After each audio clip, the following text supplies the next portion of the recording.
안녕하세요. 저는 35살이며 다음 달 결혼을 하게 될 예비 신부였습니다. 하지만 예비 신랑의 충격적인 모습에 결국 파혼까지 하게 되었습니다. 사람 일 정말 알다가도 모르겠습니다. 처음 예비 신랑을 만나게 된 건 같이 회사를 다니고 있는 지인을 통해 소개팅을 주선받아 만나게 되었는데요. 몇 년을 함께 해온 분이라서 오랫동안 솔로였던 저는 소개팅을 해준다는 말에 기쁘게 받아들였습니다. 저도 나이도 먹을 만큼 먹은지라 결혼도 해야 하고 좋은 남자 만나고 싶어 약속 장소에 나가게 되었고, 그렇게 처음 본 남자와 함께 긴장 속에서 식사를 하며 서로에 대해 알아가고 있었습니다. 저는 첫 만남 자리가 나쁘지 않았고 이 남자 또한 제가 싫지는 않았는지 다음 약속을 잡으며 저에게 데이트 신청을 하였고, 그렇게 몇 번 만나면서 알아가는 시간을 가지며 연애를 하게 되었습니다. 예비 신랑은 이금융 회사에 근무를 하고 있었고 과장의 직책을 가지고 있었습니다.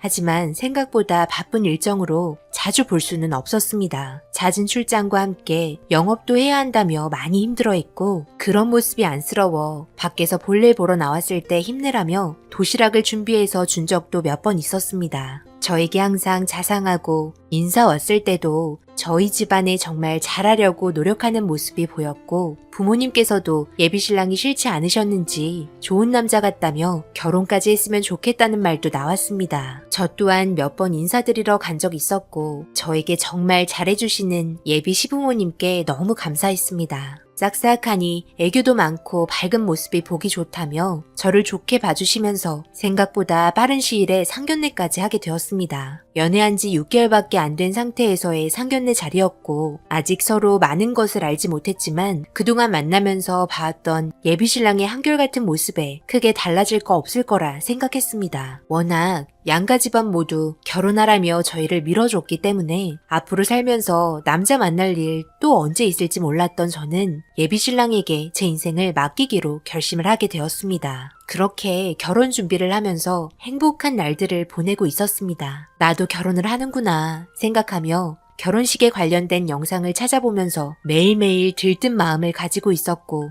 그런 모습이 사랑스럽다며 저를 안아주던 예비 신랑은 제가 알지 못한 또 다른 모습을 숨기고 있었습니다. 최근 들어 부쩍 바빠지게 된 예비 신랑은 회사에서 있는 시간보다 밖에서 있는 시간이 많았고, 퇴근 또한 늦게 하면서 피곤해하는 모습에 얼굴 보고 싶다는 말을 차마 할 수가 없었습니다. 한가할 시기를 기다리며 신혼집에 들어갈 가구들을 알아보고 있었습니다. 그런데 예비 신랑을 소개해준 회사 동료가 늦은 저녁 집 근처에 왔다며 잠시 대화를 원해 만나게 되었습니다. 늦은 저녁 무슨 일로 보자고 한 거예요? 회사에서 이야기하면 되지. 심각한 이야기인 거예요? 그게 나도 우연치 않게 보게 된 거라 곧 결혼한다고 하는 현정 씨에게 말을 해야 하나 말아야 하나 정말 많이 고민했는데, 내가 알던 진철 씨의 모습이 아니라서 나도 처음에 그 장면을 보고 너무 놀랐거든. 최근에 일이 많이 바빠서 얼굴 보기 힘들었지? 그게 나도 정확하게 모든 걸 확인한 건 아닌데 친구들이랑 식당을 가고 있었는데 진철 씨를 봐서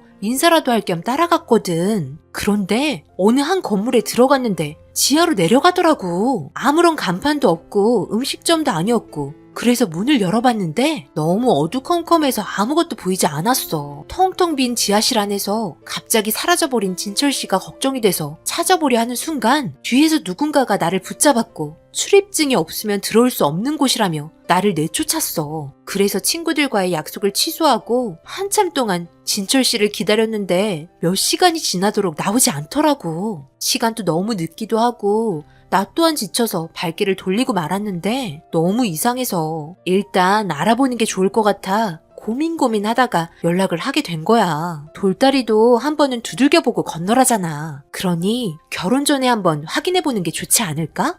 뭐든 확실히 하고 넘어가는 게 좋을 것 같은데? 그리고 이거 거기 건물 주소야. 한번 찾아가봐. 그렇게 저는 의문의 말들만 듣고 건물의 주소가 적힌 쪽지를 보며 집에 들어와서 한참 동안 생각에 잠겨 있었습니다. 만약 대수롭지 않은 일들이었다면 저한테 분명 말을 했을 텐데 그동안 숨기고 있었다는 건 의심해 볼 필요가 있었습니다. 다음날 아침 예비 신랑에게 전화를 했고 저녁에 만날 수 있냐고 물어봤지만 오늘 저녁은 따로 약속이 있다며 주말에 보자는 말과 함께 아침이라 바쁘다며 나중에 다시 전화하겠다고 말을 하면서 통화를 마무리했고, 그날 저녁 퇴근 후 저는 쪽지에 적힌 건물 주소에 도착해 한참 동안 주변을 서성이고 있었습니다. 그런데 몇 시간 정도가 흐르고 저녁 11시쯤 되었을 때 갑자기 건물에서 사람들이 우르르 나오며 서로 인사를 하고 있었고 저는 그 건물에 나오는 사람들을 빤히 쳐다보고 있었습니다. 그 중에 예비신랑이 걸어 나오는 모습을 보고 있었습니다.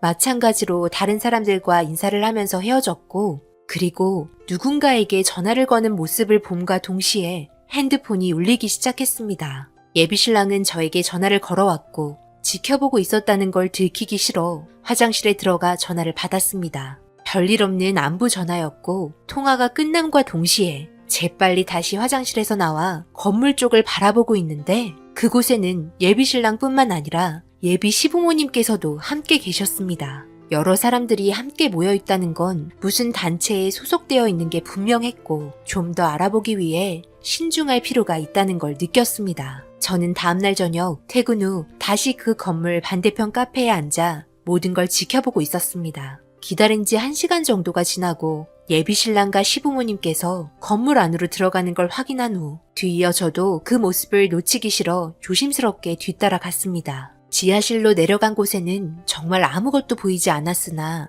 제 귀에는 이상한 소리가 들리기 시작했습니다. 소리가 들리는 곳까지 더듬거리며 가고 있는 동안 동료 직원분께서는 누군가가 못 들어가게 말렸다는데 다행히 저에게 그런 상황은 오지 않았습니다. 긴장 속에 도착한 곳에서는 문틈 사이로 빛이 새어나오고 있었습니다. 한쪽 구석에서 조용히 귀를 기울여 듣고 있었는데 어떤 한 사람이 계속 설교를 하고 있었고 그 안에 여러 사람들이 한 번에 외친 소리는 믿습니다 였습니다. 순간 소름이 돋아 가슴이 뛰기 시작하면서 문틈을 살짝 열어 상황을 살펴보니 예비신랑과 시부모님께서는 다름 아닌 사이비 집단에 빠져 있었습니다. 모두 다 눈물을 흘리며 무언가를 원하고 있었고 손을 하늘 높이 뻗어 애원하고 있었습니다. 그 모습에 너무 충격을 받아 뒷걸음질 치다가 너무 어두운 공간이라 저는 넘어지면서 저도 모르게 소리를 질렀고 제 목소리에 순간적으로 조용해짐과 동시에 문을 활짝 열고 나온 사람은 예비신랑이었습니다. 저와 눈이 마주치게 되었고 그 모습이 너무 보기 싫어 뒤도 안 보고 건물에서 빠져나오게 되었습니다. 뒤이어 예비신랑이 걸어 나오면서 모든 상황을 다 설명하겠다며 저를 진정시켜 주려 했지만 너무나 큰 충격을 받은 저는 더 이상 아무런 말도 하기 싫었습니다. 예비신랑은 제가 생각하는 그런 나쁜 게 아니라며 정말 순수한 집단이라는 말과 함께 저도 알아보면 좋은 곳이라면서 저를 강제로 건물 안으로 다시 끌고 들어가려고 했고 많은 사람들 사이에서 다투게 되고 말았습니다. 왜 그동안 나한테 숨겼던 거야? 어차피 결혼해서도 알게 되는 거 아니었어? 결혼하면 나도 자연스럽게 끌어들일 생각이었지? 그런 거 아니라니까. 네가 생각하는 이상한 거 아니야. 그냥 우리는 뭐든 하는 일이 잘 되게 해달라고 빌고 있었던 것뿐이라고. 원하는 걸 얻으면 좋은 거잖아. 안 그래? 그런 건 누구나 다 가지고 있잖아. 나랑 들어가서 인사만 해보자. 그럼 알 수 있잖아. 뭔 소리야. 누구나 그렇지 않거든? 원하는 거? 노력해서 얻으면 되는 거지. 이상한 동상을 세워놓고 원하는 걸 말하면 주는 게 말이 된다 생각해? 그런 생각을 가지고 있는 자체가 문제 아니야? 나는 이런 집단에 소속돼 있는 사람이랑 결혼하고 싶지 않아. 분명 나한테도 정신적으로 문제가 생길 게 뻔하다고. 평범한 사람을 원하는 거지 이런 식으로 이상한 단체에 빠져있는 사람한테 내 인생을 맡길 수는 없어. 나를 사랑한다면 진철 씨가 그 집단에서 당장 나왔으면 좋겠어. 나는 그럴 수 없어. 우리 부모님도 함께하고 있기 때문에 나 혼자 결정할 수 있는 문제가 아니야. 너가 우리 집단에 대해서 알아볼 수도 있는 거잖아. 여기 있는 분들 좋은 사람들이야. 나를 봐봐. 내가 나쁜 사람처럼 보여? 6개월 동안 나를 봐놓고도 정말 모르겠어? 지나가는 사람들 붙잡고 다 물어봐봐. 이게 정상적인 행동인가? 나는 알아볼 필요도 없을 것 같고 그러고 싶지도 않아. 다시는 연락하지 말고 우리 결혼 없었던 걸로 하자. 저는 계속해서 저를 설득시키려 하는 예비신랑을 뿌리치고 택시 타고 집으로 왔습니다. 저를 사랑하는 건 한결같다며 돌아와 달라고 수십 통의 문자가 오면서 지금 상황을 해명하려고 애쓰고 있었지만 제가 본 모습들은 너무나 큰 충격이었기 때문에 도저히 납득할 수가 없었습니다. 하색이 된 표정으로 집에 들어온 저를 보며 무슨 일이냐며 저를 진정시켜주는 부모님께 모든 상황을 설명했고 그런 곳에 빠져있는 사람들과 결혼을 하게 되면 집안 말아먹는다며 결혼하기 전에 알아서 천만 다행이라면서 아빠는 당장 파혼하자며 오히려 더 열을 내고 있었습니다. 주위에서도 그런 사람들 여러 봤는데 나중에는 집이며 전 재산 모두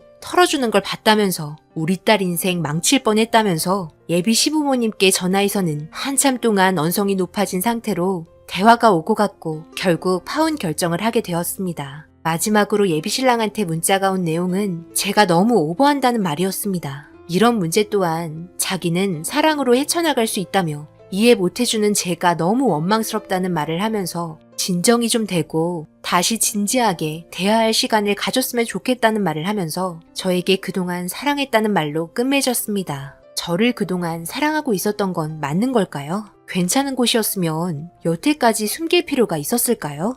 저는 이 결혼 안 하길 천만 다행으로 생각합니다. 제 글을 읽어보신 분들 중에 주위에서 이런 상황 들어본 적 있으신가요? 인생의 마지막이라고 생각했던 남자에게 이런 문제가 있었다는 게 정말 충격이네요. 똥 밟았다 생각하고 넘어가려 하지만 저에게 아직 시간이 좀 더 필요한 것 같습니다. 정신적으로 아직 좀 힘드네요. 좋은 인연 언젠가 다시 올 날이 있겠죠. 제 사연 읽어주셔서 감사합니다. 오늘의 사연은 여기까지입니다. 댓글로 여러분들의 생각과 조언을 남겨주세요. 구독, 좋아요, 알림도 꼭 부탁드립니다. 저는 다음 영상으로 찾아뵙겠습니다. 감사합니다.